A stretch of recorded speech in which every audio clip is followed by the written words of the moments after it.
I want to explain why I, as a communist, am not excited about Zohran. I was heavily involved in the 2016 and 2020 Bernie campaign, and I actually bought into the idea that we were waging some sort of a political revolution in this country. I had faith that the Bernie Sanders wing of the Democratic Party could eventually win out and be what the Democratic Party turned itself into. Or that if there was the political will, that those of that wing of the party could exit and create their own party. But if the last 10 years of American politics has taught me anything, is that these types of progressives have an essential social function for the established order. In these moments of crisis where people are sick and tired of the established order and want political outsiders, a new way of doing politics, these people present themselves as that alternative. The problem is that what they end up effectively doing then is channeling all of this dissident energy into the Democratic Party.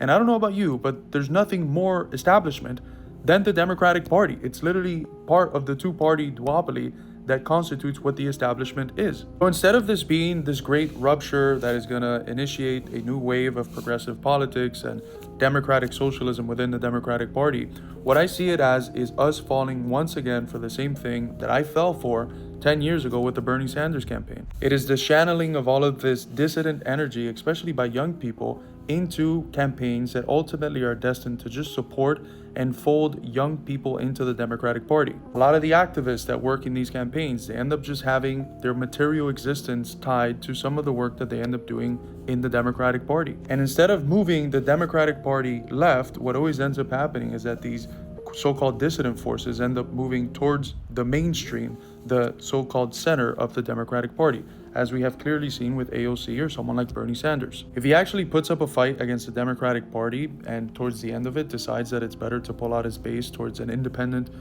political organization that's completely disconnected from the two-party duopoly, then I'll bite my words and I'll say, look, I was wrong about everything that I said. But experience has taught me that that is almost 99.99% not going to be the case. And guys, for those of you that are saying, why would the right-wingers attack him as a Muslim and a communist and all these different things if he's actually not a real radical or whatever?